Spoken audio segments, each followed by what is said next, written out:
اور عید کا دن قرار دیا گیا ہے. واہ واہ سبحان اللہ. اب عام یعنی جس وقت ایام آ رہے ہیں تو اس میں جمعۃ المبارک جو ہے اس کی یہ کیفیت ہے. اور پھر جو ماہ مقدس میں آ رہا ہو کہ جس میں ویسے بھی اللہ کی رحمتیں اس انداز سے برس رہی ہو, اس انداز سے رحمتوں کا نزول ہو رہا ہو, تو ظاہری بات ہے پھر وہ جو جمعۃ المبارک آئے گا اس کو مزید جو ہے 4 چاند لگ جائیں گے. جس طرح امام زین العابدین علیہ السلام نے فرمایا کہ ہر افطاری کے وقت پروردگار ان ایسے لوگوں کو جو جہنم کے مستحق ہو چکے ہوتے ہیں, جن کا ٹھکانہ اب جہنم ہے, تو اللہ کی رحمت چونکہ پورے جوبن پہ ہوتی ہے, تو ایسے 70,000 لوگ اس وقت ہر افطاری کے وقت جو ہے ان کو جہنم سے پروانہ عنایت کیا جاتا ہے. اور بالخصوص پھر جمعۃ المبارک جو ہے اس میں اس کی اہمیت اور زیادہ جو ہے وہ بڑھ جاتی ہے. تو ظاہر ہے یہ پروردگار نے مخصوص ایام رکھے ہیں, مخصوص وہ ٹائم, مخصوص وہ ساتیں رکھی ہیں تاکہ بندہ روگردانی نہ کر سکے. توبہ رنابہ کا دروازہ میں نے کھولا ہوا, میری رحمت جو ہے وہ وسیع ہے اور یہ اس رحمت سے فائدہ اٹھا لے. تو جمعۃ المبارک رکھا, شب جمعۃ المبارک رکھی, مقدس مقامات پہ جائے, مکہ المکرمہ میں چلا گیا, مثلا بیت اللہ میں چلا گیا, روضہ رسول پہ چلا گیا, آئمہ کے حرم میں مثلا چلا گیا. امام حسین علیہ السلام کے حرم کے متعلق ہے کہ امام حسین علیہ السلام کے قبا کے نیچے جو ہے وہ ہر صورت میں دعا جو ہے مستجاب ہوتی ہے, کبھی جو پہلی نظر پڑتی ہے دعا مستجاب.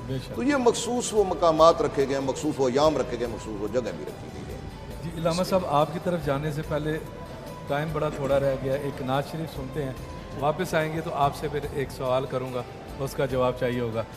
جی نعت رسول مقبول کے لیے جناب ہمارے ساتھ ہیں. جی کون ہے علی چلے گئے ہیں. علی صدیقی صاحب ہیں. اچھا نسیم علی, نسیم جی نسیم. اصل میں مجھے نسیم آپ یہاں سے نظر نہیں آتے, بہت دور ہیں ہم. جی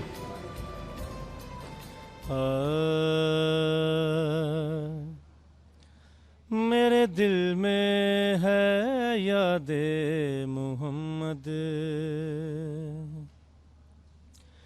میرے دل میں ہے یاد محمد,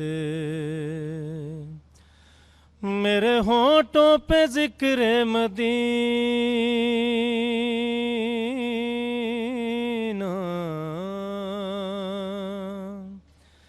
تاجدار حرم کے کرم سے, تاجدار حرم کے کرم سے آ گیا زندگی کا کرینہ,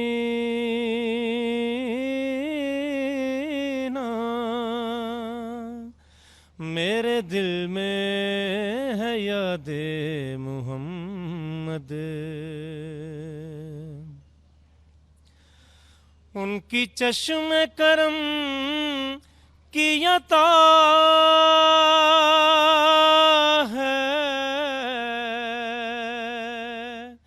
میرے سینے میں ان کی ضیا ہے, ان کی چشم کرم کی عطا ہے, میرے سینے میں ان کی ضیا ہے. یاد سلطان طیبہ کے صدقے, یاد سلطان طیبہ کے صدقے, میرا سینہ ہے مثل نگینہ,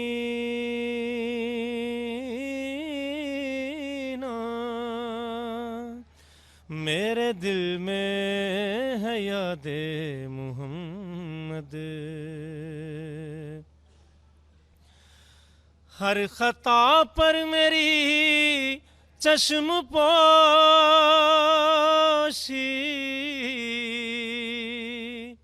ہر طلب پر عطاؤں کی بارش, ہر خطا پر میری چشم پوشی,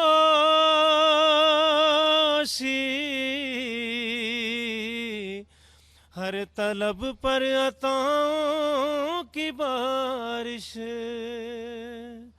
مجھ گناہگار پر کس قدر ہیں, مجھ گناہگار پر کس قدر ہیں مہرباں تاجدار مدینہ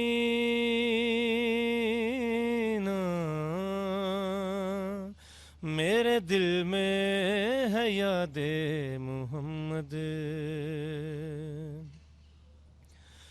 دولت عشق سے دل غنی ہے اور میرا جینا ہے رشک سکندر دولت عشق سے دل غنی ہے اور میرا جینا ہے رشک سکندر مدحت مصطفیٰ کی بدولت مدحت مصطفیٰ کی بدولت مل گیا ہے مجھے یہ خزینہ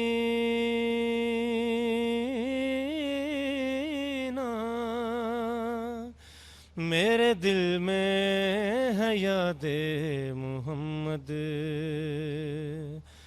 میرے ہونٹوں پہ ذکر مدینہ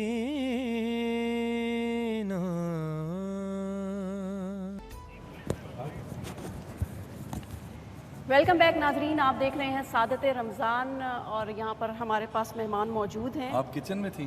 جی میں کچن میں تھی۔ جی آج لگتا ہے آپ کو بھوک زیادہ لگی ہوئی ہے۔ میں بار بار دیکھ رہی ہوں درِ شہوار کو کہ کہاں تک ان کی کہاں تک پہنچا درِ شہوار؟ بس تھوڑا ہی ٹائم ہے، تھوڑا سا ٹائم ہے، افطاری تک افطاری میں پہنچا بھی بس تھوڑا سا ہی ٹائم ہے، افطاری میں تو ابھی ہیں جی 45 منٹ ہے۔ اچھا جی علامہ صاحب آپ سے بات ہو رہی تھی کہ اگر جس کو نہیں ملتا انصاف وہ بیچارہ کہاں جائے؟ اب وہ حقدار ہے، اس کو انصاف ملنا چاہیے، نہیں مل پا رہا، وہ کیا کرے؟ دیکھیں یہی تو وہ درد دل ہے جو ابھی آپ نے بات کی ہے۔ جی یہ سوال نہیں بلکہ ایک درد دل ہے جس کا اظہار آپ کر رہے ہیں کہ اللہ تعالیٰ نے بھی حکم دیا ہے کہ وَإِذَا حَكَمْتُمْ بَيْنَ النَّاسِ أَن تَحْكُمُوا بِالْعَدْلِ کہ جب تم لوگوں کے درمیان فیصلہ کرو تو عدل کے ساتھ، انصاف کے ساتھ کرو۔ اور یہ بھی اللہ تعالیٰ فرماتا ہے کہ وَلَا يَجْرِمَنَّكُمْ شَنَآنُ قَوْمٍ عَلَىٰ أَلَّا تَعْدِلُوا کہ تمہیں کسی کی دشمنی یہاں تک نہ ابھارے کہ تم عدل نہ کرو، بلکہ عدل کرو، یہی انصاف اللہ کے زیادہ قریب ہے۔ تو اس کے باوجود بھی اگر کسی معاشرے میں اور بالخصوص مسلم معاشرے کے اندر اگر کسی کو عدل نہیں ملتا ہے تو پھر وہاں سے جرائم کا آغاز ہوتا ہے۔ جب نہیں ملتا جب نہیں ملتا تو جنم لیتے ہیں، ہاں جرائم جنم لیتے ہیں وہاں سے، اور ان کو دور کرنے کے لیے ہم تباہ آزمائی کرتے رہتے ہیں دنیا کے قوانین کے ذریعے سے، اور دنیا کے سیاستدان مل کر بیٹھتے ہیں کہ یہ معاشرتی خرابیاں پیدا ہو گئی ہیں، اس کو ہم کیسے دور کریں، لیکن وہ دور نہیں ہو سکتی ہیں جب تک عدل نافذ نہ ہو۔ دیکھیے سرکار دو عالم صلی اللہ تعالیٰ علیہ وسلم کے سامنے ایک کیس آیا، ایک کیس پیش ہوا، ایک یہودی اور مسلمان کے درمیان تنازع تھا، اور مسلمان یہ کیس سرکار دو عالم علیہ السلام کے پاس لے کر آیا ہے، اور اس کا یہ خیال تھا کہ نبی اکرم صلی اللہ علیہ وسلم شاید اسلام کی وجہ سے میری طرفداری کریں گے تھوڑی سی، ہاں تو وہ چونکہ مسلمان نہیں ہے تو اس کے خلاف فیصلہ ہوگا، اور وہ بھی جانتا تھا کہ اللہ کے نبی ہیں، ایمان تو نہیں لایا تھا لیکن وہ جانتا تھا کہ وہ انصاف کرنے والے ہیں، وہ چلا آیا۔ چنانچہ نبی اکرم صلی اللہ تعالی وسلم نے دونوں کی باتیں سنی ہیں، اور سننے کے بعد پھر آپ نے حکم دیا ہے، فیصلہ کیا ہے کہ یہودی حق پر ہے، وہ حق پر ہے اور مسلمان کا یہاں حق نہیں بنتا ہے۔ اس سے بات آگے بھی چلتی ہے، لیکن بات یہاں تک میں رکھتا ہوں کہ دیکھیے جو انصاف ہے وہ خواہ انسان کے اپنے خلاف بھی جاتا ہو، اپنی اولاد کے خلاف بھی جاتا ہو، وہ باہر صورت کرنا چاہیے۔ اس لیے جب ہم اسلامی تعلیمات کو پڑھتے ہیں اور نبی اکرم صلی اللہ تعالیٰ علیہ وسلم کے احکام اور آپ کی تعلیمات کو دیکھتے ہیں تو جو ججز ہیں ان کے لیے یہ ضروری ہے کہ جج اللہ سے ڈرنے والا ہو اور جج با کردار ہو، کیونکہ جب جج ایسا ہو کہ جو اس کا کردار بھی ٹھیک نہ ہو اور وہ اللہ سے ڈرنے والا نہ ہو تو وہ دو چیزوں میں سے کسی ایک کا شکار ہو جاتا ہے۔ یعنی وہ دروازہ کہ جہاں پر ہر کوئی آس امید رکھتا ہے، کوئی جھگڑا ہوتا ہے کہتے ہیں میں عدالت جا رہا ہوں، کوئی جھگڑا ہوتا ہے میں جی کورٹ میں جا رہا ہوں، تو وہاں پر ایسے لوگ ہونے چاہیے اسلامی تعلیمات کے روح سے کہ جو نہ کسی کے دبانے سے دب سکیں اور نہ کسی کے خریدنے سے بک سکیں، وہ ان پرچیزبل اور ان بینڈیبل ہونا چاہیے. جو جج ہے اس کی یہ حیثیت ہونی چاہیے اور یہ مقام ہونا چاہیے.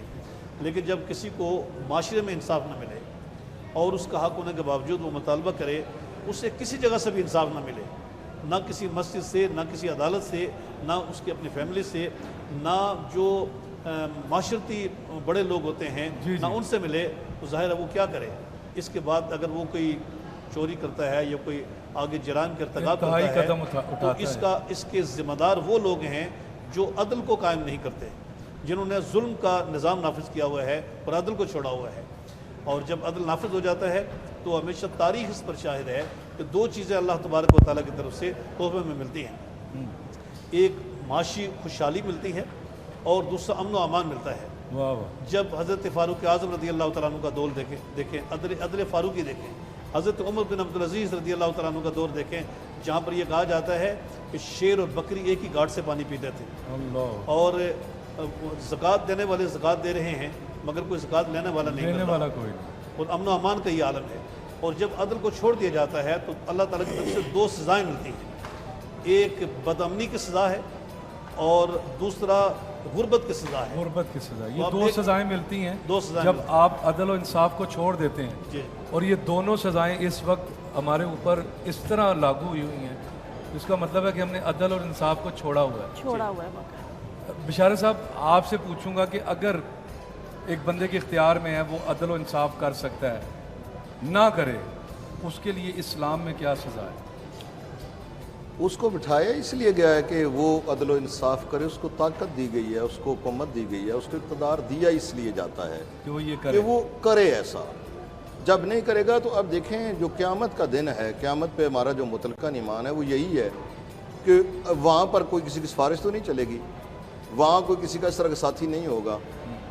وہاں جو عدل کا قائم جو نظام کیا گیا ہے تو وہاں ہر ایک کی داد رسی ہوگی. تو اللہ چاہتا ہے اس دنیا کے اندر، اور اللہ نے پھر وہ نظام اپنے ان نمائندگان کے ذریعے سے قائم کیا. مثلا آپ نے جس طرح ابھی سوال کیا ہے کہ اگر وہ عدل نہیں کرتا، ہمارے یہاں ایک مثالی نظام ہے اسلام کا، مثالی نظام ہے. ہم بجائے اس کے کہ دوسرے کے پیچھے چلیں، دوسرے کی تقلید کریں. اب آپ دیکھیں کہ کوفے جیسی جگہ پہ علی علیہ السلام بیٹھے ہوئے ہیں، رات کا ٹائم ہے، بیت المال میں حساب کر رہے ہیں، بجلی نہیں، یہ سسٹم چراغ جل رہا ہے نا. اب چراغ جل رہا ہے تو اتنی دیر میں قاداور دو شخصیات تاریخ اسلام کی وہ تشریف لے آئے. بات انہوں نے ذاتی کرنی تھی، نجی کرنی تھی. اللہ اکبر. اب جب وہ بات کرنے لگے تو جیسے ہی انہوں نے گفتگو کا آغاز کیا تب چراغ جل رہا ہے. علی علیہ السلام نے پوچھا ان سے کہ بات آپ حکومت کے امور میں کرنا چاہتے ہیں یا کوئی اپنی ذاتی پرائیویٹ لائف کے بارے میں کرنا چاہتے ہیں؟ کہا نہیں، بات تو ہم اپنی نجی کرنا چاہتے ہیں. بس یہ جملہ سننا تھا، چراغ گل کر دیا، چراغ گل کر دیا، بجا دی. انہوں نے کہا کہ اندھیرے میں بیٹھے ہوئے ہیں، تو کہا کہ نہیں، اصل میں بات اس طرح کہ اگر تم حکومت کے امور کے بارے میں بات کرتے تو جو چراغ جل رہا تھا بیت المال کا تھا. اب چونکہ نجی بات کر رہے ہو، پرائیویٹ لائف کے بارے میں بات کر رہے ہو، تو اب یہ چراغ جو جلے گا تو یہ بیت المال کا ہوگا، یہ تیل علی یہ برداشت نہیں کر سکتا. تو اب یعنی حاکم جو بیٹھے گا تو اس کی تو یہ ذمہ داری ہے. پھر آپ دیکھیں بات کر دینا بڑی آسان ہے، اس کو امپلیمنٹ کرنا جو ہے اصل مرحلہ ہوتا ہے. یہ کس طرح ہوگا؟ ہم جس وقت توقع رکھتے ہیں، جو ہمارے لوگ بن کے چلے جاتے ہیں، آگے بڑھتے ہیں، سیٹوں پہ آ جاتے ہیں. علی علیہ السلام سے پوچھا گیا، کہا کہ اگر علی کو 7 اقلیم پیش کر دیے جائیں، بندہ کتنے میں جائے گا؟ بکنے کے ابھی ضمیر صاحب نے بات کی، مطلب کتنے میں وہ بکے گا؟ علی علیہ السلام نے فرمایا کہ اگر 7 اقلیم اس علی کو پیش کر دیے جائیں اور کہا جائے کہ چونٹی کے منہ سے علی وہ دانہ چھین لے، تو علی 7 اقلیم کو ٹھوکر مار دے گا، لیکن یہ گوارا نہیں کر سکتا. یعنی جو اتنا سارا گوارا نہ کر سکے، یہ سب کچھ کائنات کی ساری چیزیں پیش کر دی جائیں تو اس کو ٹھکرا دیا جائے، اس لیے کہ چونکہ عدل الہی کو قائم رکھنا ہے. جناب مالک ایسر جس وقت بنے ہیں، جس وقت مصر کے گورنر بنائے گئے، تو اس میں انہوں نے جو خط لکھا ہے علی علیہ السلام نے، پتہ چلا ہے کہ تم محمد حنیف کو بھی لکھا، ان کو بھی گورنر جس وقت میں آئے گئے، کہا کہ پتہ چلا ہے کہ تم عمرہ کی محفلوں میں جاتے ہو، وہاں جا کر ان کے ساتھ کھانا بھی کھاتے پیتے ہو، اور ایک ایسی محفل میں جاتے ہو جہاں غربا کو دور کر دیا جاتا ہے. تو خبردار آج کے بعد ایسا نہ کرنا. میں علی یہ گوارا نہیں کر سکتا. تمہارا جو سلوک ہونا چاہیے, تمہارا جو اٹھنا بیٹھنا ہونا چاہیے, وہ غربا, مساکین, فقراء لوگوں کے ساتھ ہونا چاہیے جو معاشرے کے پسے ہوئے لوگ ہیں. تو اب جس سیٹ پہ کوئی آ گیا ہے, یہ مت سمجھے کہ یہ اس کی کیا وراثت ہے. نہیں, یہ اس کو وراثت میں نہیں ملی ہوئی ہے, اس کو بطور امانت ملی ہوئی ہے. اب اگر بطور امانت اس کو ملی ہوئی ہے تو امانت اگر وہ ادا نہیں کرے گا بددیانت ہوگا. جب بددیانت ہوگا تو اللہ کی بارگاہ میں مجرم ہوگا.